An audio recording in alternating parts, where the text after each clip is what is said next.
जिज्ञासु मित्रों, बहुत बहुत अभिनंदन है आपका इस आध्यात्मिक चैनल दिव्य सृजन स्पिरिचुअल में।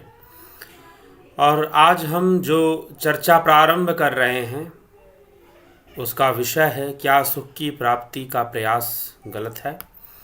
आप सभी उपस्थित जिज्ञासु दर्शकों का बहुत बहुत शुभकामनाएं। हरि धीनसा जी, लखन सिंह जी, माधुरी कोल्हे जी, महेश राम पिस्ता जी, अवनी भट्टाचार्य जी, गोपाल शर्मा जी, सचिन पाटिल जी, राम निवास जी, तरनजीत सिंह जी, वर्षा सचदेव जी, मधुकर पलिवाल जी, सबका बहुत बहुत अभिनंदन। चंदूलाल जी। तो जिज्ञासुओं, यह शुरू करें चर्चा हम। तो आज का विषय जो चयन किया गया है उपनिषदों से संबंध रखता है, परंतु सीधा नहीं। किसी ने प्रश्न किया, उस पर यह आधारित है। किसी ने प्रश्न किया कि प्रत्येक व्यक्ति तो जीवन में सुख ही चाहता है,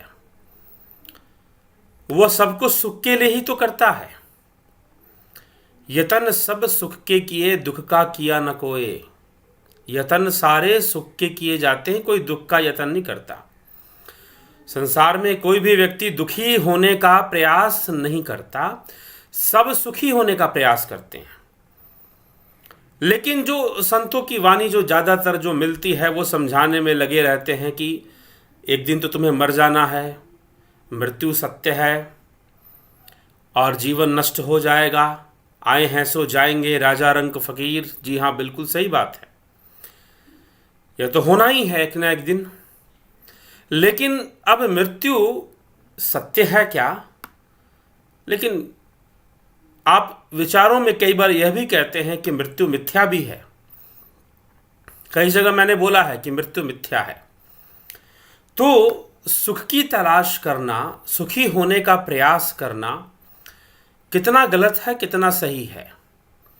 क्या यह गलत है? क्योंकि ज़्यादातर कई बार संतों की वानियाँ डराती हुई होती हैं, भयभीत करती हैं कि संसार में तुम्हारा कोई साथ देने वाला नहीं है, संसार में तुम्हारा कोई ना धन साथ देगा, ना पति पत्नी साथ देंगे, ना बच्चे साथ देंगे, कोई साथ नहीं देगा, सब कुछ नष्ट हो जाएगा, सब तो झूठा है, सब तो मिथ्या है, संसार ऐसे ही है, दुखमय है। इस प्रकार से लोगों को कहा जाता है।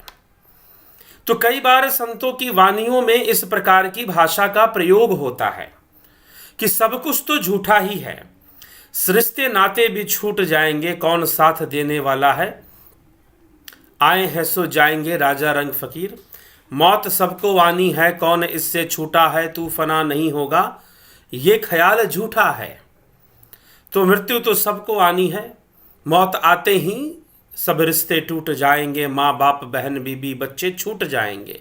इस प्रकार से कहा जाता है विचारों के अंदर, प्रवचनों के अंदर, संतों की वाणियों के अंदर कई प्रकार ऐसे समझाया जाता है।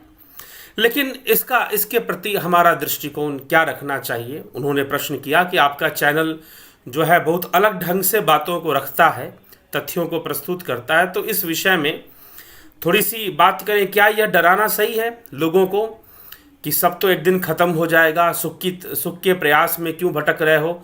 तुम्हें सुख के प्रयास में नहीं भटकना चाहिए, और संसार तो दुखमय ही है और दुख ही मिलेगा, और तो फिर इस दुखमय संसार में आसक्ति कैसा? क्या यह समझाना ही सही है या सुख का प्रयास सही है? कई बार यह बहुत ही सही नहीं लगता। अगर आदमी यह मान ले कि संसार दुखमय है और सब कुछ तो खत्म ही होने वाला है, तो फिर वो संसार में कोई प्रयास करे ही क्यों? वह क्यों घर बसाए, क्यों अपने परिवार के प्रति कर्तव्यों का जो दायित्व है वह उसे पूर्ण करे, कर्तव्य की पूर्णता करे, कर्तव्य की पालना करे, वह क्यों कर्तव्य पालन करे?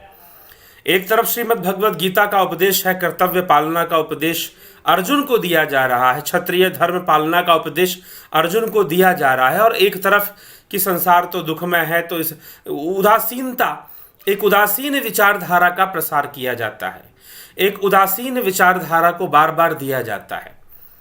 तो इस विषय में हमें क्या समझना चाहिए, आध्यात्मिक रूप से हमें कैसे समझना चाहिए, शास्त्र रूप से हमें कैसे समझना चाहिए, तो उनका यह बहुत ही गंभीर और बड़े व्याकुल थे इस प्रश्न को लेकर।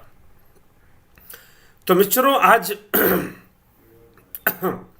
मित्रों आज इसी विषय पर हम चर्चा कर लेते हैं कि क्या सुख का प्रयास करना, इस संसार में सुखी होने का प्रयास करना क्या गलत है, क्या अनुचित है। अब ध्यान से सुनिए, सुखी होने का प्रयास करना कदाचित भी गलत नहीं है, कभी भी गलत नहीं है सुखी होने का प्रयास करना।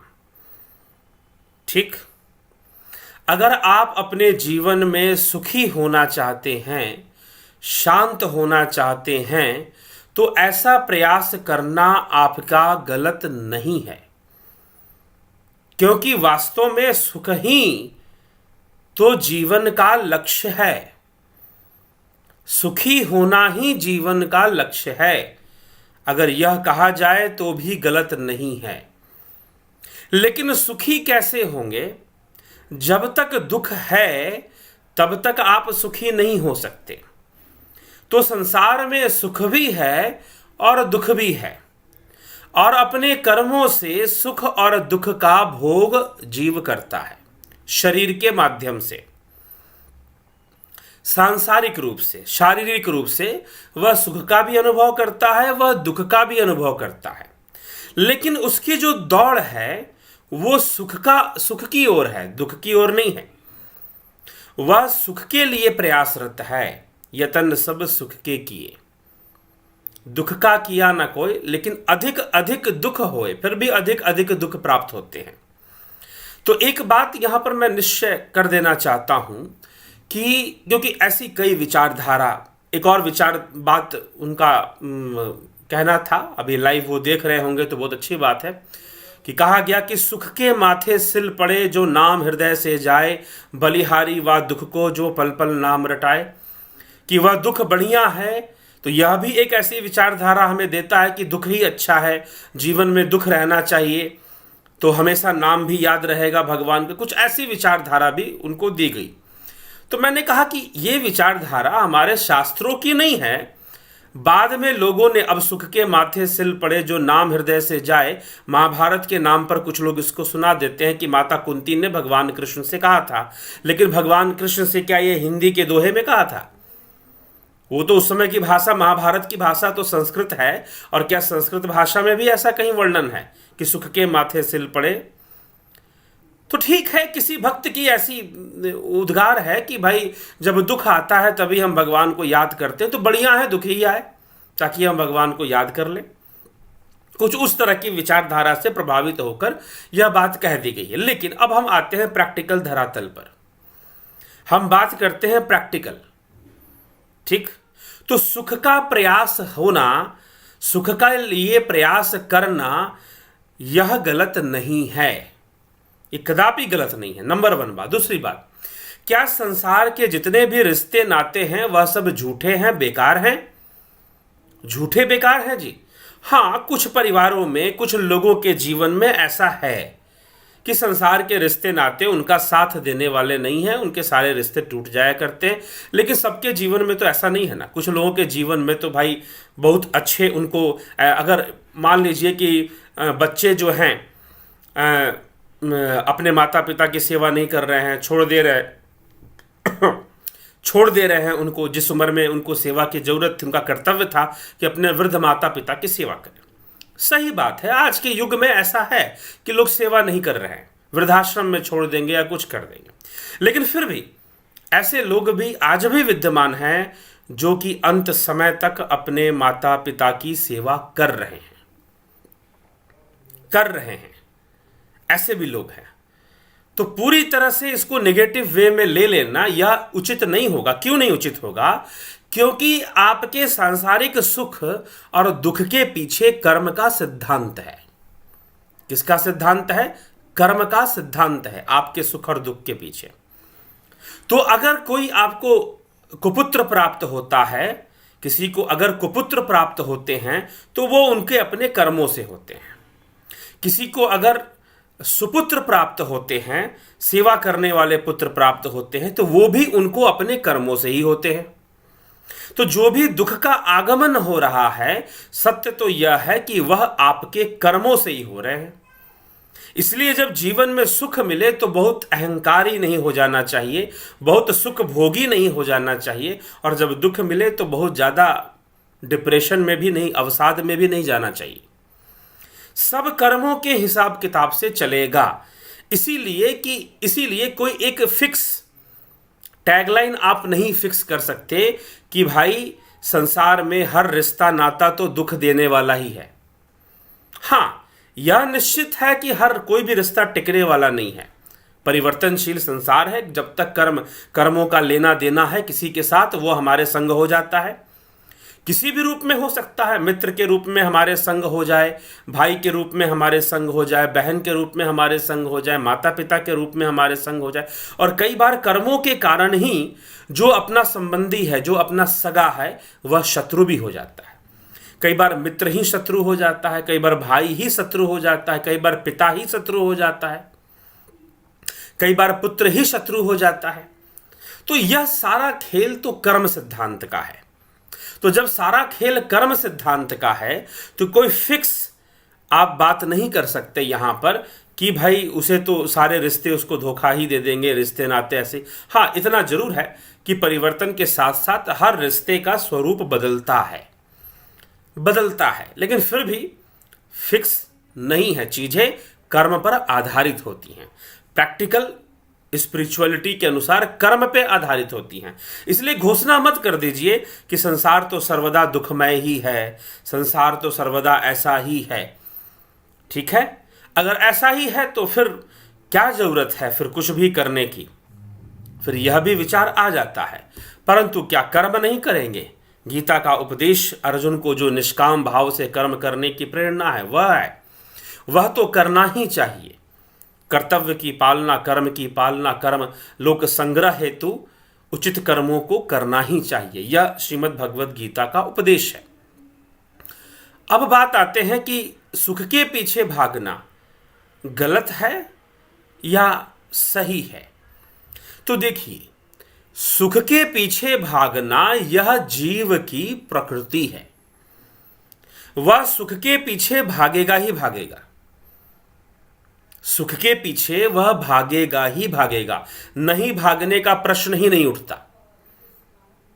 एक साधारण जीव, चाहे वह किसी भी योनि में हो, चाहे वह मनुष्य शरीर में हो, चाहे वह कुत्ते बिल्ली के योनियों में हो, चाहे वह प्रेत योनि में भटक रहा हो, जहां भी हो, वह जो कुछ भी कर रहा है उसके संपूर्ण प्रयास सुख के लिए हैं, दुख के लिए नहीं है, सुख के लिए हैं। तो यह उसकी प्रकृति है, यह उसका स्वभाव है।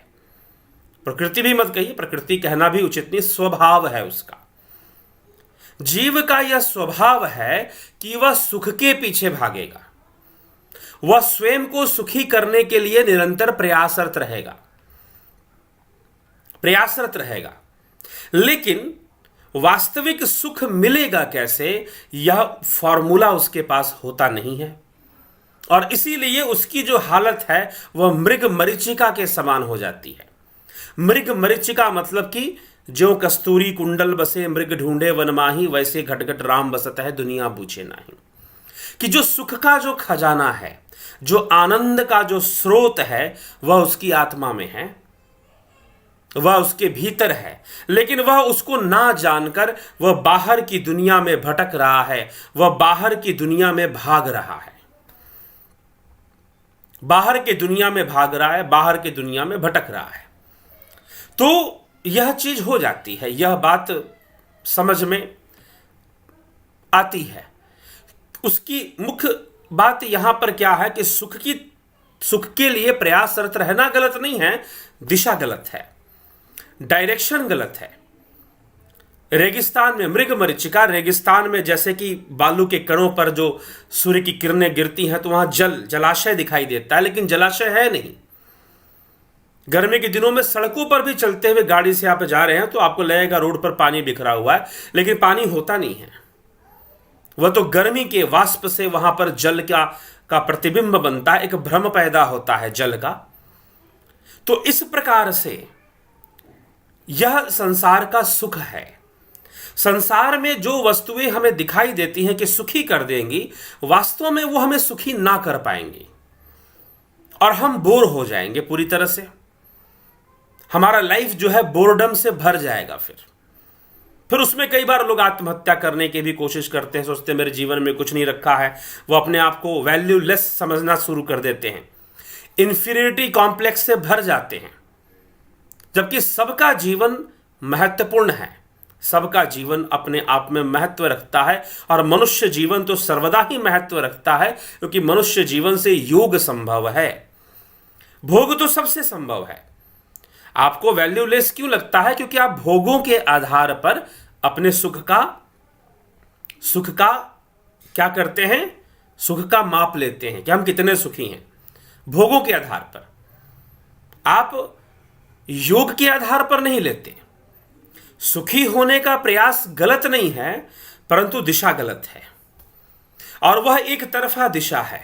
एक तरफा होने से उसमें कभी भी कुछ मिलने वाला नहीं है, भ्रम मिलने वाला है। बहुत बड़ी गाड़ी खरीद लेंगे तब सुखी हो जाएंगे, बहुत बंगला हो जाएगा तब सुखी हो जाएंगे, ऐसा हो जाएगा तब सुखी हो जाएंगे, वैसा हो जाएगा तब सुखी हो जाएंगे। ये चलता रहता है, ये दिमाग में चलता रहता है, लेकिन कुछ होता नहीं है। मनुष्य सुखी नहीं हो पाता है, बहुत कुछ कर लेने के बाद भी सुखी नहीं, दुख का अनुभव उसे होता ही रहता है। तो यहां पर यह बहुत बड़ी समस्या है। तो डायरेक्शन गलत है। सुख का प्रयास करना, सुखी होने का प्रयास करना गलत नहीं है, लेकिन जिस दिशा में प्रयास हो रहा है वह दिशा गलत है, वह डायरेक्शन गलत है। इसलिए आवश्यकता है अंतर्मुखी होने का, आवश्यकता है भीतर में उतरने का। ठीक, कठोपनिषद के अंदर एक मंत्र आता है, एको वशी सर्वभूतांतरात्मा एकम रूपम बहुधा यह करोति तमात्मस्थम ये अनुपश्यन्ति धीरा इस्तेषाम सुखम शाश्वतम नेत्रेषाम। एको वशी सर्वभूतांतरात्मा, उस एक के वश में ही, वही एक भूत, वही एक आत्मा है जिसके वश में सारी भूत प्राणी हैं, वह आत्मा ही तो है। एको वशी सर्वभूतांतरात्मा, एकम रूपम, वह एक ही रूप है, निर्गुण रूप है। एकम रूपम बहुधा यह करोति, वह अनेक से अनेक रूपों में प्रकट होता हुआ दिखाई देता, अभिव्यक्त होता हुआ दिखाई देता है, उसकी अभिव्यक्ति दिखाई देती है, उसका विवर्त दिखाई देता है, मैनिफेस्टेशन दिखाई देता है। तो वह एक ही है जो अनेक रूपों में विवर्त होता है और अभिव्यक्त होता है। उसको जो जानता है, इस्तेषाम सुखम शाश्वतम नेत्रेषाम, ये अनुपश्यन्ति धीरा, जो अपने भीतर उसको जानते हैं, जो अपने भीतर उसे जान लेते हैं, वह धीर जन, वह ज्ञानी जन। धीर शब्द जो है उपनिषदों में आत्मज्ञानियों के लिए किया गया है, योगियों के लिए किया गया है। तमात्मस्थम ये अनुपश्यन्ति धीरा, जो हृदय में स्थित, हृदय गुहा में स्थित, धर्मस्य तत्वम निहितम गुहयाम महाजनो येन गतः सपंथा, कि धर्मस्य तत्व तो हृदय गुहा में स्थित है। तो जो उसको जान लेते हैं, जो उसको जान लेते हैं, वह इस्तेषाम सुखम शाश्वतम नेत्रेषाम, वह शाश्वत सुख की प्राप्ति करते हैं। शाश्वत सुख, यहां पर क्या शब्द का प्रयोग हो रहा है? इस्तेषाम सुखम शाश्वतम नेत्रेषाम, कठोपनिषद का यह श्लोक है। वैसे कठोपनिषद पर संपूर्ण चर्चा होगी आगे भविष्य में, कुछ दिनों बाद, ज्यादा है भविष्य में नहीं, कुछ दिनों बाद ही कठोपनिषद पर भी हम चर्चा करेंगे, शुरू करेंगे।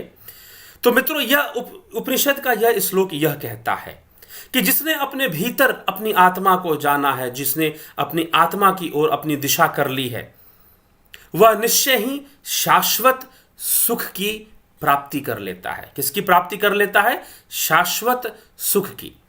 इस्तेषाम सुखम शाश्वतम नेत्रेषाम, इस प्रकार से लिखा गया है। तो वह शाश्वत सुख की प्राप्ति कर लेता है। तो यह करना जरूरी है, यह करना श्रेष्ठ है, अन्यथा जीवन तो फिर बाहर भागते हुए ही बीत जाएगा, बाहर की वस्तुओं को ही एकत्र करते हुए बीत जाएगा। ठीक है, बाहर की वस्तुओं को ही एकत्र करते हुए जीवन बीत जाएगा। तो इसीलिए हमें इस विषय को समझना पड़ेगा। सुख की तलाश, सुखी होने का प्रयास, सुख प्राप्ति के लिए प्रयास करना कहीं से भी गलत नहीं होता, परंतु गलत क्या हो जाता है जी? दिशा गलत हो जाती है। तो दिशा गलत है, हम गलत दिशा में लगे हुए हैं। हम इस संसार में रहते हुए अपने कर्तव्य कर्मों को करते हुए हम उस आत्मा को भी जान लें, जैसा कि ईशावास्य उपनिषद के प्रथम श्लोक में ही कहा गया कि उस सर्वव्यापी जो सत्ता है, जो आत्मा की सत्ता है, तुम इस संसार में अपने कर्मों का निर्वाह करते हुए तुम उसको भी जान लो, तुम उसको भी जान लो। तो हम संपूर्ण प्रयास करते हैं सांसारिक वस्तुओं को एकत्र करने के लिए, धन के लिए, वस्तुओं के लिए, लेकिन हम इंट्रोवर्ड होने का, अंतर्मुखी होने का कोई प्रयास नहीं करते। अब अंतर्मुखी होने का मतलब, इंट्रोवर्ड होने का मतलब आजकल लोग क्या समझते हैं कि जो व्यक्ति अपने आप में गुमसुम रहता है वो अंतर्मुखी है। इंट्रोवर्ड हो सकता है, अंतर्मुखी नहीं हो सकता है। ठीक? तो अंतर्मुखी जो अपनी आत्मा को जानने के लिए प्रयासरत है, जो अपनी आत्मा की ओर यात्रा करने के लिए, self realisation, journey to self realisation, journey towards self exploration, स्वयं की खोज की जो यात्रा है, जो आत्मा की ओर जो यात्रा है, वह जो यात्रा करने के लिए तैयार है और जो कर रहा है, वह बहुत कुछ प्राप्त करता है। वह संसार में अगर सुख वैभव प्राप्त करता है तो वह अंदर की दौलत भी प्राप्त कर लेता है। तो अपनी कॉन्शियसनेस को जानना, अपनी चेतना को जानना, उसको विकसित करना, अपने मन का विकास कर लेना, अपना विकास कर लेना, यह जब तक सही से नहीं होगा तो बाहर की बहुत सारी वस्तुओं को एकत्र कर कर भी मनुष्य सुखी अनुभव कर पाए, यह संभव नहीं है मित्रों, यह संभव नहीं है। इसीलिए मैं आपसे यही इस विषय में कहना चाहूंगा कि सुख की प्राप्ति का प्रयास करना कदापि गलत नहीं है, परंतु दिशा गलत है, डायरेक्शन गलत है। तो डायरेक्शन सही कर लीजिए, दिशा सही कर लीजिए। चलिए, तो यही आज के विषय पर कहना था जो मैंने व्याख्यान दिया। अब आगे चलते हैं आपके प्रश्नों और आपके कमेंट्स के ऊपर, कौन क्या कह रहा है। जी हैरी दिन्स माधुरी कॉलेज लखन सिंह जी, जब जब होए धर्म की हानि, बाड़े असर अधम अभिमानी, तब तब धरी प्रभु मनुज शरीरा, यदा यदा ही धर्म से ग्लानिर्भारति भारत। चलिए, ये एक विषय है, इस पर हम, लेकिन देखिए, एक अब जो है, जो विषय चल रहा है उस विषय पर किए गए कमेंट्स और प्रश्नों को प्राथमिकता दी जाएगी। जो अलग विषयों पर, क्योंकि देखिए अभी मैं इस विषय पर चर्चा कर रहा हूं और आपने कमेंट कुछ और किया तो टॉपिक ही चेंज हो जाएगा ना फिर तो इसीलिए जिन्होंने इस विषय पर चर्चा की है या कमेंट किया, उसको देखने के बाद आपके कमेंट पे आएंगे। उनको प्राथमिकता पहले दी जाएगी जिन्होंने विषय पर चर्चा की है या विषय पर प्रश्न किया है। मधुकर पलिवाल जी, सुख का निर्माण हमारे द्वारा ही किया गया है, हमने ही माना है कि यह दुख को संघर्ष के रूप में मान ले, तो हमने ही किया है। बात सही, हम अपने कर्मों से किया है। सुख का निर्माण सांसारिक, यहां पर जो कर्मों से सुख बन रहा है वो तो सांसारिक सुख है, ठीक, और जो दुख बन रहा है वह भी कर्मों से बन रहा है। तो वो तो सुख दुख दोनों चलते रहते हैं, दोनों सिक्के के दो पहलू हैं, जीवन में आएंगे ही आएंगे, एक आएगा तो दूसरा भी आएगा, ऐसा हो ही नहीं सकता कि नहीं आएगा। तो लेकिन जो श्रेय मार्ग है उसमें पहले दुख है, बाद में परिणाम के रूप में सुख है। जो प्रिय मार्ग है उसमें पहले सुख है लेकिन परिणाम दुखमय है, अंत में दुख ही प्राप्त होना है, तो वह भोग का मार्ग है। और जो श्रेय मार्ग है वह योग का मार्ग है। तो निर्माता तो हम ही हैं, यह आपका कहना सही है। इंद्रिय भोग परा अर्था असभ्य परमम मनसस्तु परा बुद्धि बुद्धिरात्मा महान पर कठोपनिषद। जी हाँ गुरु जी, इसका अर्थ ठीक से समझ नहीं आ रहा है, समझाने का कष्ट कर। ये कठोपनिषद का यह मंत्र है और अभी हमने कठोपनिषद से आपको चर्चा करके सुना दिया। इंद्रिय परा अर्थात जब हम कठोपनिषद, क्योंकि देखिए कोई भी श्लोक के ऊपर जो चर्चा है वह उसके आगे पीछे के श्लोक और चर्चा को देखते हुए ही किया जाता है, ठीक है, तो उस पर जब कठोपनिषद पर चर्चा होगी तो उस पर चर्चा हो जाएगी। ठीक। अरुणा मेहता, गुरुजी प्रणाम। आप कहते हो कि आत्मा ही परमात्मा यानी ईश्वर है, तो फिर लोगों ने राम कृष्ण को ईश्वर मानना क्यों शुरू कर दिया, जबकि उनकी तो मृत्यु हो गई थी।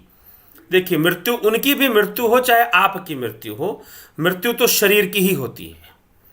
ठीक है, कर्म की मृत्यु नहीं होती है, शरीर की मृत्यु होती है। ठीक, पहली बात तो यह समझ लेना चाहिए। रही बात ईश्वर कहा गया, भगवान कहा गया, वो भगवान थे, भगवान हैं।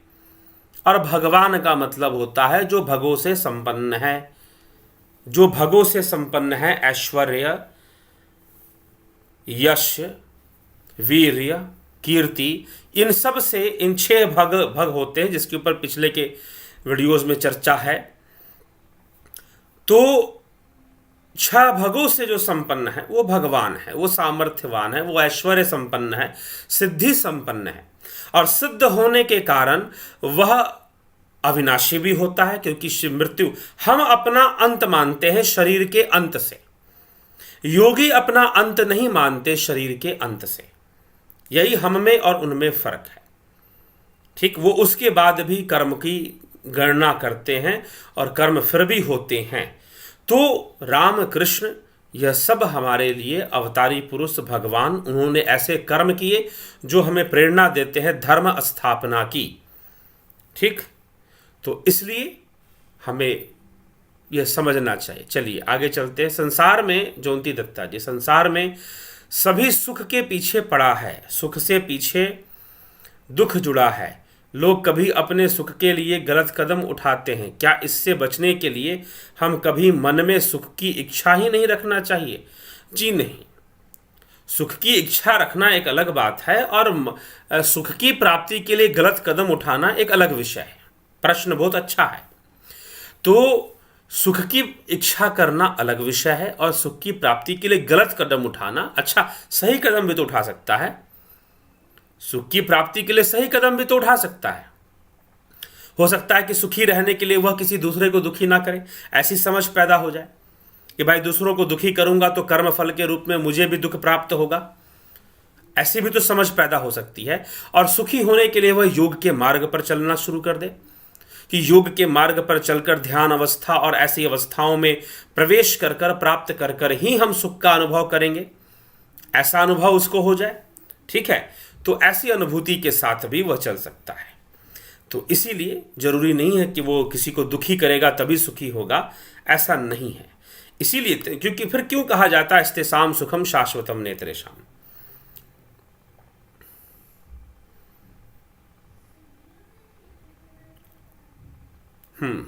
गुरुजी, किसी भी अन्याय के प्रति प्रतिकार करने में जहां हम सक्षम नहीं हैं, तब सहनशीलता का भाव रखकर न्याय की अपेक्षा प्रकृति पर छोड़ दी जाए तो क्या न्याय मिल सकता है? अब देखिए, मैं इस विषय में 2 बातें हैं इसमें। ठीक है, एक तो आपने जो कहा जी हाँ वैसा ही कर देना चाहिए, और दूसरी बात क्या है कि सामर्थ्य सबके भीतर है, बस उसने अपने सामर्थ्य को विकसित नहीं किया। और शस्त्र कई प्रकार के होते हैं, जरूरी नहीं कि आपके पास बंदूक होगा तभी शस्त्र होगा। आपकी बुद्धि, आपका मन ही अपने आप में बहुत बड़ा शस्त्र है। जो योगी हैं वह मन रूपी शस्त्र का इस्तेमाल करना जानते हैं, मन रूपी शस्त्र का, मंत्र रूपी शस्त्र का भी इस्तेमाल कर सकते हैं। तो कर्म फल के रूप में दंड तो सबको भोगना ही पड़ता है, प्रकृति तो न्याय करती ही करती है, लेकिन योगियों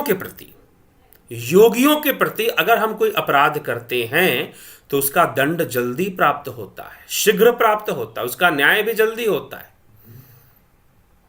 ठीक, तो देखिए, जहां आप बाहरी रूप से सामर्थ्यवान नहीं हैं वहां निश्चय ही प्रकृति पर छोड़ देना चाहिए कि भाई प्रकृति तो इसका हिसाब करेगी ही करेगी।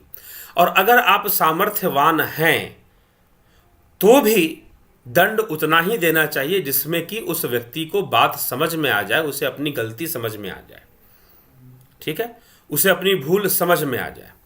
नहीं तो अगर किसी के ऊपर, अगर आप किसी से नहीं वह कर सकते हैं, नहीं उसका प्रतिकार कर सकते हैं आप, तो अपनी बुद्धि का प्रयोग करें। अगर आपसे कुछ हो सकता है तो बुद्धि का प्रयोग करें। मैंने ऐसे कुछ घटनाएं देखी हैं कि जहां पर बहुत मामूली से इंसान ने बहुत अच्छे खासे लोगों को परेशान कर दिया। बहुत मामूली से व्यक्ति ने अच्छे खासे नेताजी क्या थे, आजकल तो पता ही है कि एक दौर में हमारे देश में बस किस प्रकार के लोग नेतागिरी करते हैं और किए हैं, तो जो कि अपराधी तत्व हैं वही राजनीति में भरते चले गए। तो ऐसे लोगों को परेशान कर दिया। एक चींटी भी हाथी को मार सकती है, ठीक है। तो यह बहुत ही विचित्र बात है। किसके कर्मों का फल किस रूप में सामने आना शुरू हो जाए बताना मुश्किल है। इसीलिए चिंता ना करें। वह जो विषय है, अगर कोई अपराध करता है हमारे प्रति तो भी कर्मों का फल तो मिलेगा, लेकिन हमसे जो बन पड़ता है, इसमें कर्तव्य पालना की बात आ जाती है कि अगर उसको दंड देना या उसके प्रति कुछ कदम उठाना, कोई निर्णय लेना उसके प्रतिकार में, विरोध में, जिसने अन्याय किया है, अगर हमसे संभव है और जितना संभव है जिसमें कि हमारा नुकसान ना हो, उतना हमें करना चाहिए। नहीं करने से कुछ नहीं होता। कभी चाणक्य की जीवनी पढ़ें, आचार्य चाणक्य के बारे में अगर हम पढ़ें तो किस प्रकार से उस समय के जो नंद साम्राज्य का जो राजा था, उसने किस प्रकार से चाणक्य के पिता चणक की हत्या कर दी थी, किस प्रकार से कई लोगों की हत्या की थी। लेकिन फिर भी चाणक्य उस समय अपनी भूमि को छोड़कर चले गए, अपने नगर पाटलिपुत्र को छोड़कर वो चले गए, तक्षशिला चले गए, लेकिन अपने ध्येय को खत्म नहीं किया था कि इस प्रकार के राजाओं से, इस प्रकार के स्वार्थी शासकों से देश को मुक्त करना है, और वो अपने कर्म में सर्वदा लगे रहे। तो अपना प्रयास तो नहीं छोड़ना चाहिए। हाँ, यह बात जरूर है कि भाई सीधा हमारे अंदर अगर सामर्थ्य नहीं है कि हम सीधा जाकर आमने सामने उस व्यक्ति से लड़ सके, तो निश्चय ही वैसा मूर्खता नहीं करनी चाहिए। लेकिन आप कुछ भी नहीं करेंगे ऐसा भी नहीं होना चाहिए, ठीक। चलिए, विवेक का विषय है। वदन्तु शास्त्राणि यजन्तु देवान् कुर्वन्तु कर्माणि भजन्तु देवता आत्मैक्यबोधेन बिना विमुक्तिर्न सिद्ध्यते ब्रह्मशतान्त्र। इसका अर्थ भी ठीक से समझने, इसके ऊपर, इस श्लोक के ऊपर चर्चा हो चुकी है। हमारे चैनल पर एक वीडियो है कि क्या शास्त्रों का अध्ययन निष्फल है, क्या शास्त्रों का अध्ययन व्यर्थ है। यह वीडियो का ही टाइटल है, उस पर इस श्लोक पर बहुत अच्छे से चर्चा हुई है। वदन्तु शास्त्राणि यजन्तु देवान् कुर्वन्तु कर्माणि भजन्तु देवता आत्मैक्य बोधे। जी हाँ, आत्मा और ब्रह्म का एकत्व बोध, आत्मा और ब्रह्म का एकत्व बोध होना, ठीक है। आत्मा और ब्रह्म का एकत्व बोध होना ही, इसी से मोक्ष संभव है। तो इस मोक्ष की प्रक्रिया में मात्र देवताओं का यजन करना, शास्त्रों का अध्ययन करना, इससे सब कुछ नहीं हो जाएगा जब तक आत्मा और ब्रह्म का एकत्व बोध ना हो जाए। परंतु यह जो श्लोक लिखा जा रहा है कि आत्म ब्रह्म का एकत्व बोध होना, यह बात पता कहां से चल रही है? आत्मा और ब्रह्म का एकत्व बोध होना चाहिए, यह बात कहां से पता चल रही है? वह भी शास्त्रों से पता चल रही है। तो प्रेरणा हेतु शास्त्र अध्ययन उचित है। परंतु अगर आप ये कहते हैं कि हम पढ़ पढ़ कर ही मोक्ष प्राप्त कर लेंगे, तो गलत है फिर, ठीक।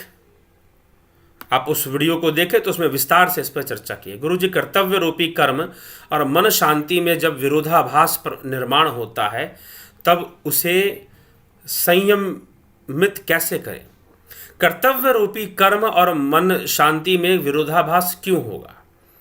सत्य तो यह है कि जब हमें कर्तव्य समझ में आ गया और उसके प्रति हमारी निष्कामता है और हमें करना ही है, तो मन अशांत होने का कोई प्रश्न नहीं है। हाँ, मन कार्य करेगा, फिर तो एक मन का आलस्य हमें यहां पर आ जाएगा, जिसे हम शांति समझ रहे हैं। तो मन तो कार्य करेगा अपने कर्तव्य की पालना के लिए निष्काम भाव से। जब वह कर्तव्य की पालना हो जाएगी तो मन को एक सुकून शांति मिलेगी। जब वह भी नहीं करेंगे तो और फिर क्या शांत रहेगा मन? वह भी तब भी शांत नहीं रहने वाला। ठीक है, तब तो यह बात हमें बार बार खटकेगी कि हमने अपने कर्तव्य पालना नहीं की है। ठीक है, तो निष्काम भावना से जो भी हमें कर्तव्य पालना करनी चाहिए वो हमें करनी ही चाहिए, उसमें कोई वह नहीं है, मतभेद नहीं है। जय नारायण जांगीर जी, काम क्रोध अहंकार लोभ स्वार्थ ईर्ष्या तृष्णा अति ये सब सुख में बाधा पहुंचाते हैं। जी हाँ, सुख के बाधा पहुंचाते हैं, यह भी सुख में बाधा पहुंचाते हैं। अगर इनके ऊपर नियंत्रण ना हो, अगर ये अनियंत्रित हो जाए, लोभ मोह काम क्रोध अहंकार, अगर ये हम पर नियंत्रण करते हैं और हम इन पर नियंत्रण नहीं करते तो ये सुख में बाधा पहुंचाते हैं। लेकिन अगर आप इन पर नियंत्रण कर लें, अपनी एकाग्रता अपने ध्यान से अगर आप इन वस्तुओं को नियंत्रण में रखें, इन तत्वों को नियंत्रण में रखें, तो फिर कोई दिक्कत नहीं है। ना काम आपको दुखी करेगा, ना अहंकार आपको दुखी करेगा, ना क्रोध आपको दुखी करेगा, ना लोभ आपको दुखी करेगा, ना मोह ही दुखी करेगा। ठीक, ईश्वर और परमेश्वर में कोई फर्क नहीं है, एक ही है। ईश्वर मतलब जो नष्ट नहीं होता, ईश्वर का विलोम नश्वर। तो परम, हम सर्वव्यापी रूप में उस ईश्वर को परमेश्वर कहते हैं।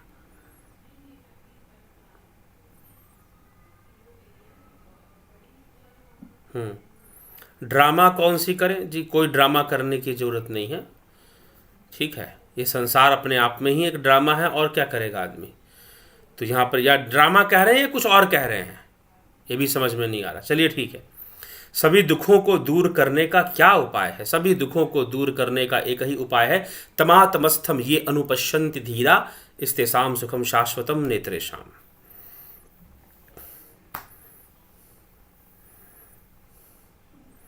ठीक है, ध्यान साधना में सांसों सांस के साथ साथ राम राम करना ही ध्यान साधना है क्या? जी नहीं, ये तो प्रक्रिया है एक। जुड़े आप, उसे जानें और समझने का प्रयास करें। जो हमारे ऑनलाइन कोर्सेस हैं उसको भी ज्वाइन करें। ठीक है, चलिए अब आगे और जो कमेंट बच गए। हमें सुख की स्वाभाविक इच्छा क्यों होती है? क्योंकि सुखी होना ही तो हमारा स्वभाव है। हम दूर हो गए हैं सुख से। ठीक है, सुखी होना ही हमारा स्वभाव है, हम सुख से दूर हो चुके हैं। तो सुख से दूर क्यों है? क्योंकि हमने गलत रास्ता पकड़ लिया, हमारी दिशा गलत हो गई है। बस इसको समझना है। आगे जो कमेंट छूट गए उसको भी देखते चलते हैं, जिस पर चर्चा नहीं हुई।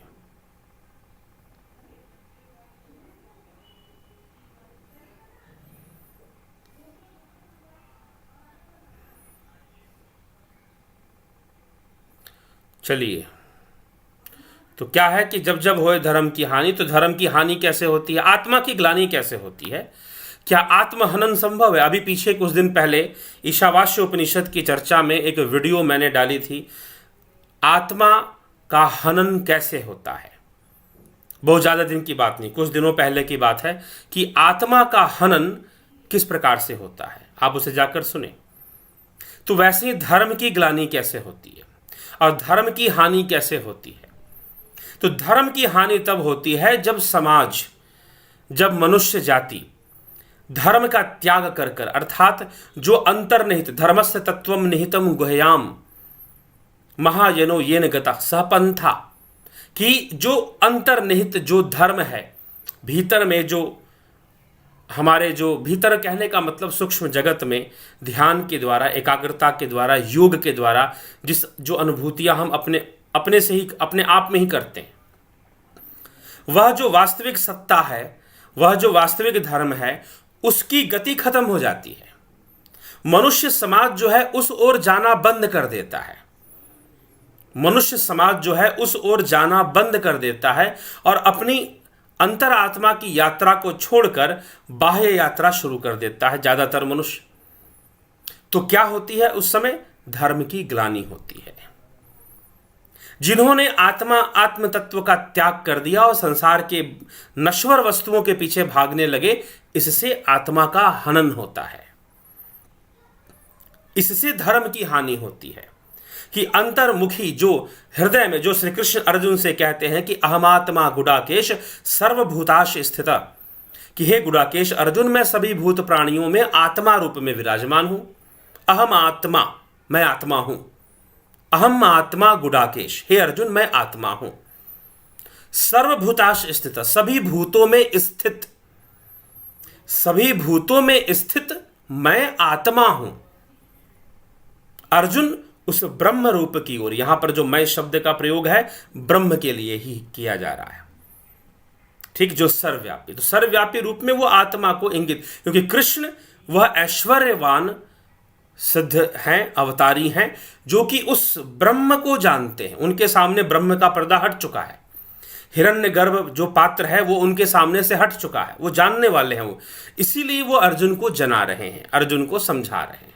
ठीक है, तो जब समाज क्या करता है कि अपनी आत्मा की यात्रा बंद करके मात्र बाहर की यात्रा करता है, उसकी संपूर्ण दिशा बाह्य जगत की ओर हो जाती है, तो धर्म की हानि होती है। और वही श्री कृष्ण अर्जुन को वह ज्ञान देकर धर्म की हानि को, तो किस लिए आते हैं? जब जब होए धर्म के हानि बाढ़ही असुर अधम अभिमानी। कि असुर, असुर कौन है? असुर मतलब जिनका सुर बिगड़ा हुआ है। पहले भी मैं आपको इस विषय पर असुरों के बारे में समझा चुका। सुर बिगड़ा हुआ है मतलब कि प्रकृति के साथ वह मिलकर चलना नहीं जानते, तो प्रकृति उनको दुखी करती है। तो प्रकृति किसे दुखी करती है? जो जिनको इस संसार से आसक्ति हो गई है, जो इतने आसक्त हो गए हैं कि कुछ छोड़ना ही नहीं चाहते, जो आगे की ओर यात्रा करना ही नहीं चाहते, वो चिपके रहना चाहते हैं सांसारिक विषयों से। रावण यही चाहता था, और रावण ने इसीलिए अमरता का वरदान मांगा ब्रह्मा जी से। ब्रह्मा जी से रावण ने अमरता का वरदान इसीलिए मांगा कि वो चीजों से चिपका रहना चाहता था। और प्रकृति का ऐसा नियम नहीं है, काल का परिवर्तन तो होगा ही होगा, और काल का परिवर्तन होगा तो बहुत कुछ बदल जाएगा। तो इसीलिए रावण असुर हो गया, यद्यपि वह ऋषि पुत्र है, यद्यपि वह ऋषि पुत्र है, लेकिन वह असुर हो गया, सुर बिगड़ गया उसका। ऋषि मुनि तो तपस्या कर कर, उनके पास सामर्थ्य होते थे, शक्तियां होती थी, उनके आश्रमों में अप्सराएं भी आया करती थी, लेकिन फिर भी वह तप कर कर, तपस्या के द्वारा अपना तपचर्या, अपने जीवन को वैसा बनाकर एक संतुलन को बनाए रखते थे जीवन में। वो कभी अहंकार का पोषण नहीं करते थे।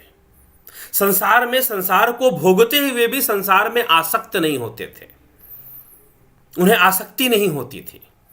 यह उनकी विशेषता थी ऋषि मुनियों की। तो जो ऐसा जीवन जीता है वो असुर नहीं है, फिर तो वो सुर है, वो संतुलन में जी रहा है। लेकिन जिसने संतुलन बिगाड़ लिया है वह असुर हो जाते हैं, और उनकी दौड़ बाहर की ओर होती है, नश्वर संसार की ओर होती है, वो भटके हुए लोग हैं। तो बाढ़ ही असुर अधम अभिमानी, असुरता का नाश। वो फिर संसार को, जैसे कि हिरण जो है ना, मृग, जो कस्तूरी कुंडल बसे मृग ढूंढे वन माही। मृग के कुंडल में, मृग के नाभि में कस्तूरी का वास है, लेकिन मृग क्या करेगा? जंगल के सौंदर्य को, उपवन के सौंदर्य को बिगाड़ता हुआ घूमता रहेगा कि शायद यह सुगंध किसी फूल से आ रही है, किसी घास से आ रही है।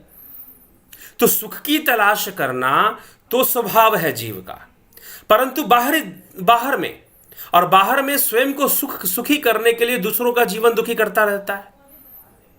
तो जो स्वयं को सुखी करने के लिए दूसरों का जीवन दुखी करता रहता है और अपनी आत्मा की यात्रा नहीं करता, सेल्फ रियलाइजेशन की ओर नहीं जाता, तो आत्मा की ओर नहीं जाता, तो वह व्यक्ति संसार में सबको, दुर्योधन भी वही काम कर रहा है, दुर्योधन भी वही काम कर रहा है। सोचता है कि वो सारा जायदाद उसे मिल जाएगा तो बड़ा सुखी हो जाएगा, जैसे कभी मरेगा ही नहीं। ठीक है, तो दुर्योधन भी वही काम कर रहा था, तो वह भी आसुरी प्रवृत्ति से उसका मन भरा हुआ था। तो इसीलिए जो ऐसे असुर हो गए हैं, कंस की तरह, दुर्योधन की तरह और रावण की तरह, ऐसे कई लोग, उनका जीवन असुरमय ही हो जाता है। तो ऐसे जो असुर हो गए हैं, प्रकृति का संतुलन बिगाड़ने में लगे रहते हैं, तो बाढ़ही असुर अधम अभिमानी। तो जो ऐसे संतुलित शक्तियां हैं, जो सिद्ध शक्तियां हैं, वह उनका नाश करती हैं, क्योंकि उनके द्वारा प्रकृति का संतुलन बिगड़ता है, तो वो संतुलित करने के लिए उनका नाश भी करती हैं। तो धर्म की हानि तब जब लोग बाहर बहिर्मुखी हो जाएंगे, मनुष्य समाज अत्यधिक बहिर्मुखी हो जाएगा, अत्यधिक बहिर्मुखी होकर बाहर के नश्वर वस्तुओं के पीछे भागेगा और अंतर में जो धर्म का तत्व है उसका त्याग कर देगा, उसको जानने का कोई प्रयास नहीं करेगा। तो क्या होगा? धर्म की हानि होगी। तो नंबर 1 बात, वो धर्म से जोड़ने आएंगे धर्म की हानि को रोकने के लिए। जैसे भगवान कृष्ण ने अपने अंतर में निहित आत्मा की शक्ति ब्रह्म के बारे में अर्जुन को समझा रहे हैं, कर्म का सिद्धांत अर्जुन को समझा रहे हैं। भगवान कृष्ण ऐसा कर रहे हैं ताकि तू जान, और कह रहे हैं कि यह योग मैंने सृष्टि के आरंभ में विवस्वान को दिया, सूर्य को दिया, सूर्य के पुत्र मनु, मनु के पुत्र इक्ष्वाकु को दिया, फिर यह बहुत समय तक लुप्त भी रहा बीच बीच में। तो लुप्त होने का मतलब क्या है? नष्ट नहीं हो सकता, लुप्त हो सकता है। लुप्त होने का मतलब यह है कि समाज जो है वह अंतर्मुखी ना होकर बहिर्मुखी हो जाता है, धर्म तत्व का वो तिरस्कार कर देते हैं और बाहर में सांसारिक नश्वर सुख भोगों के पीछे भागना शुरू कर देते हैं। यह उनकी समस्या है। तो इसीलिए धर्म की हानि को रोकने के लिए और असुरों को, अब यहां पर देखिए 2 शब्द का प्रयोग, धर्म की हानि अलग से, असुर अलग से। बाढ़ही असुर अधम अभिमानी।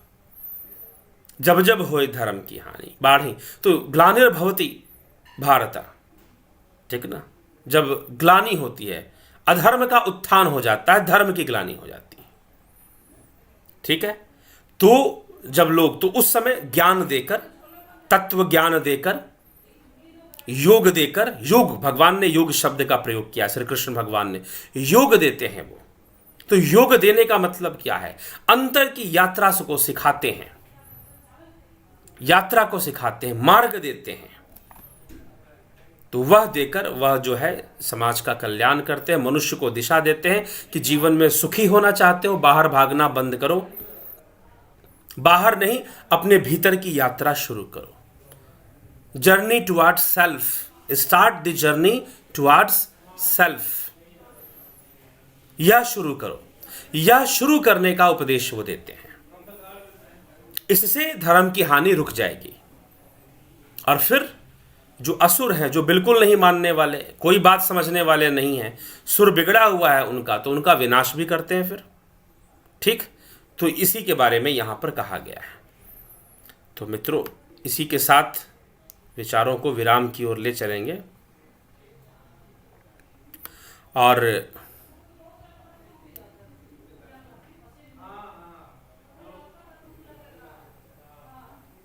किसी प्रेत को वश में करके अत्याचारियों को दंड दिया जा सकता है, उसकी आवश्यकता ही नहीं है जी। प्रेत को वश में करने की आवश्यकता क्या है? आपका मन अपने आप में बहुत शक्तिशाली है, आपका मन ही बहुत बड़ी ताकत है। प्रेत को वश में करके अत्याचारियों को दंड देना, यह तो तरीका ही बड़ा विचित्र है और इससे बचना चाहिए। उसमें अपना भी बहुत भारी नुकसान हो सकता है और ऐसी क्रियाओं से बचना ही चाहिए। मैं तो यही यहाँ पर कहूँगा, आपके मन में बहुत ताकत है, मन में इतनी शक्ति है, जैसे कि आप आवर्धक लेंस का प्रयोग करें तो सूर्य की किरणों को वो एकाग्र कर कर वो जला देता है ना, कागज को जला देगा, घास, सूखी घासों पर आग लग जाता है। बचपन में कुछ लोगों ने किया होगा ऐसा प्रैक्टिस, अभी भी कर सकते हैं। नहीं तो तेज धूप हो, रख दीजिए कागज नीचे और लेंस रख दीजिए, कागज जलने लगेगा, कोई बहुत बड़ी बात नहीं, कागज जलने लगेगा, ठीक है। तो मन की शक्तियों को अगर एकाग्र कर दिया जाए तो वह भी बहुत बड़ी ताकत है। किसी पराई शक्ति का प्रयोग करना का सलाह मैं नहीं दे सकता, तो यह विषय है। तो इसीलिए इसको हमें समझकर चलना चाहिए। मित्रों, इसी के साथ आज के विचारों को विराम देते हैं। काफ़ी समय हो गया है चर्चा करते हुए, और तो इसी के साथ मैं विराम दूंगा। और इन चक्करों में ना पड़े, प्रेतों को सिद्ध करने के चक्कर में। अरे आप मनुष्य होकर क्या प्रेतों को हमें सिद्ध करने की आवश्यकता है? तो फिर मनुष्य की श्रेष्ठता कहां चली गई? ठीक, तो निश्चय ही उस विषय से बचकर आपके मन में ही वो ताकत पैदा कर लीजिए जिससे कि ऐसे विषयों का समाधान मिल सके। ठीक, तो बहुत बहुत आभार जुड़े रहने के लिए, बने रहने के लिए। चैनल को सब्सक्राइब शेयर भी अवश्य कर दिया करें। और हाँ मित्रों, अगर ध्यान साधना शुरू करना चाहते हैं, अंतर्मुखी होने की यात्रा करना चाहते हैं, जर्नी टू सेल्फ रियलाइजेशन करना चाहते हैं, if you want to pursue on the path of journey to self realisation, अगर आप आत्म साक्षात्कार, उस आत्मा को जानना ही परमात्मा को जानना है, अगर आप उस दिशा में चलना चाहते हैं तो निश्चय ही जो जुपिटर मेंबरशिप है हमारा, क्योंकि जुपिटर मेंबरशिप के अंतर्गत बहुत सारी हीलिंग भी आ जाती है, कुंडलिनी का विषय भी स्पष्ट किया गया है, तो वह सब हम उसमें जान पाते हैं। तो अगर आप करते हैं तो निश्चय ही एक उत्कृष्ट ध्यान विधि से आप जुड़ जाएंगे और उसका बहुत लाभ उठाएंगे। तो आप ज्वाइन कर उसका सन मेंबरशिप भी है, जुपिटर भी है, ज्वाइन कर इसका लाभ जरूर जरूर उठा लीजिए, मैं यही कहूँगा। अब इसमें अब एक और बात आती है। आज किसी भाई साहब ने फ़ोन किया और फ़ोन कर मुझसे पूछा कि मैं साधना ये सीखना चाहता हूँ, मैं आ जाऊँ, कहाँ आ जाऊँ? और क्योंकि वो थोड़ी जल्दबाजी में थे और हर चीज़ जल्दी जानना चाहते थे। कई बार आप अपने उसमें जानना चाहते हैं, चीज़ों को अपने हिसाब से हर चीज़ जानना चाहते हैं, तो अपने हिसाब से हर चीज़ जानने की कोशिश करेंगे तो नहीं जान पाएंगे, बहुत दिक्कत आएगी उसमें। ठीक है, और कभी ये ना सोचें कि आप कुछ धन दे देंगे तो इसीलिए मैं थोड़ा सा ढीला पड़ जाऊंगा, या फिर कुछ वो भाई नहीं भाई ये, तो वैसा भी कुछ नहीं है, बहुत बड़े चक्कर में फंस जाएंगे। मैं सीधी बात आपको बता देता हूँ। ठीक है, तो ऐसा ना सोचें, ऐसा ना करें, और अपना जो भी जुपिटर मेंबरशिप, सन मेंबरशिप, ना उससे ज़्यादा लेते हैं ना उससे कम। वो तो एक्चुअली यूट्यूब के प्लेटफॉर्म पर है, तो वो तो यूट्यूब अपना ही चार्ज उसका लगता है। जो लोग ज्वाइन किए हुए उनको पता है कि उसमें से कट जाता है, पूरा पैसा नहीं मिलता है। जो यूट्यूब पर सीधा ज्वाइन करते हैं, दे नोज वेरी वेल। तो यह भी आपको समझना चाहिए, और सही तरीके से आप आउट ऑफ यूट्यूब भी ज्वाइन करना चाहते हैं तो उसमें भी कर सकते हैं आप, लेकिन चार्ज उतना ही है। अब एक किसी मित्र ने फ़ोन किया, उन्होंने कहा कि मैं आमने सामने बैठकर करना चाहता हूं, तो मैं मना नहीं करता, जी कर सकते, आप कर सकते हैं। फिर उन्होंने पूछा कि मुझे पूरा कोर्स करने के लिए जितना आप जुपिटर मेंबरशिप में बताते हैं उतना करने के लिए क्या चार्ज है? भाई जितना है उतना ही देना। आमने सामने बैठकर करना चाहते हैं, आना चाहते हैं मेरे पास, तो आ सकते हैं, आमने सामने बैठकर भी कर सकते हैं, लेकिन आपके, क्योंकि आप किस अवस्था में हैं। कई लोग मेरे पास आते हैं आमने सामने बैठकर करने के लिए, और उनमें से कुछ युवा हैं, उन्होंने किया है, अभी भी हैं यहाँ पर, मेरे ख्याल से मैं देख लूँ उपस्थित है कि नहीं, लाइव सेशन में उपस्थित रहते हैं, कई लोग हैं। योगेंद्र जी हैं, जगत जी हैं, संजय जी हैं, तो 3-4 लोग अभी भी लाइव सेशन में हैं जो कि आमने सामने बैठकर जिन्होंने मुझसे पूरा ध्यान योग का जो सीखा है, किया है। तो अगर युवा है, अगर युवक है तो नो प्रॉब्लम, ठीक है, थोड़ा पेन सह सकता है, थोड़ा कष्ट सह सकता है, तो नो प्रॉब्लम। क्योंकि यह जो 4,000 रुपए के जो चार्जेस हैं, यह कोर्स की चार्जेस है। किसकी चार्ज है? कोर्स के, ना कि आपने रहने खाने का भी इसमें इंक्लूड है। किसी भाई साहब ने फ़ोन कर ये कहा, तो सही से पूरी बात उनकी ना हो पाई, तो इस कारण से मैं उनको, अगर वो सुनते हैं मेरे वीडियोस, क्योंकि कई बार लोग मुझे फ़ोन तो करते कि हम ये जानना चाहते हैं, वो जानना चाहते हैं, लेकिन उनकी बातों से मुझे पता चल जाता है कि वो मुझे सुनते नहीं हैं। शायद उन्होंने किसी ने उनको नंबर दे दिया है कि भाई इनसे फ़ोन कर आप बात कर लीजिए, लेकिन वो यहाँ पर आकर वीडियोज़ नहीं सुनते हैं। समस्या ये है। तो जो यहाँ पर नहीं सुनेंगे तो विषयों का सही से स्पष्टीकरण कहाँ, और फ़ोन पे जल्दबाजी में चाहते हैं कि भाई हर चीज़ में फटाफट मुझे मिल जाए, पता चल जाए, तो ऐसे नहीं होता है। तो एक भाई साहब वो कहते थे कि भाई वहाँ पर रहना खाना सब ये सब रहेगा, तो जी नहीं रहेगा।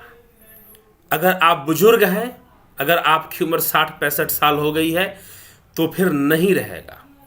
कुछ युवाओं को जो बहुत ही जिज्ञासु हैं, मैं उनको अपने साथ रख लेता हूं, तो वो थोड़ा तकलीफ सह के भी रह लेते, क्योंकि मेरे साथ रहेंगे थोड़ी सी तकलीफ होगी, ठीक है, थोड़ा कष्ट सहना पड़ेगा, और वह कष्ट व्यर्थ नहीं होता।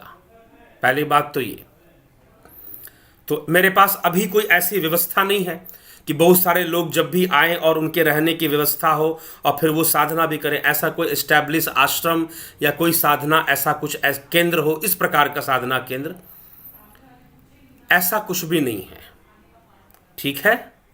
आप ऑनलाइन सीखते हैं, सीख सकते हैं। आप अभी मैं पूना में हूँ, आप संपर्क कर लेंगे, आ जाएंगे, मेरे पास समय होगा मैं सिखा दूंगा। अब तो खैर चलिए इतना समय मेरे पास नहीं है, कुछ दिन और पूना में रहने वाला हूँ, यहाँ से निकलने वाला हूँ, ठीक है। तो या तो आप कोई शिविर करवा लीजिए अपने क्षेत्र में, आ जाऊंगा मैं वहाँ पर। आप अपने क्षेत्र में कोई शिविर करवा लीजिए और भी लोगों को जोड़ लीजिए, मैं आ जाऊंगा, कर दूंगा। उसके लिए भी आपको वार्तालाप करना पड़ेगा, मुझसे बातचीत करनी पड़ेगी, कहाँ कराएंगे, कैसे कराएंगे, किस तरह से होगा, सारी चीज़ें आपको बतानी पड़ेगी।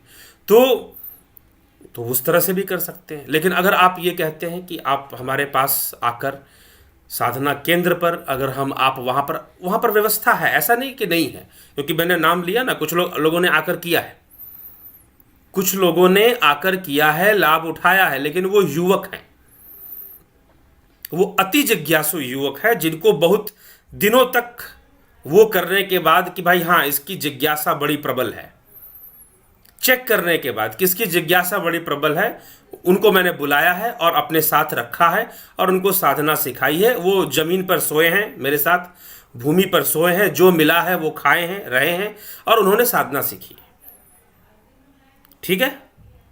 तो उस तरह से अगर आपको कष्टों से कोई दिक्कत नहीं है, तकलीफ सहने से कोई दिक्कत नहीं है, शांत रहना जानते हैं, ठीक है, और शांति से जो दिया जाता है उसे ग्रहण करते जाना है, तभी मैं अपने पास रखकर, ये नहीं कि भैया आ गए और उल्टा 50 तरह के संशय बने। पहले संशय सारे दूर कर लीजिए, बातचीत कर कर फोन पर बात कीजिए, यूट्यूब चैनल से देखिए, अपने डाउट्स क्लियर कर लीजिए, तब आइए।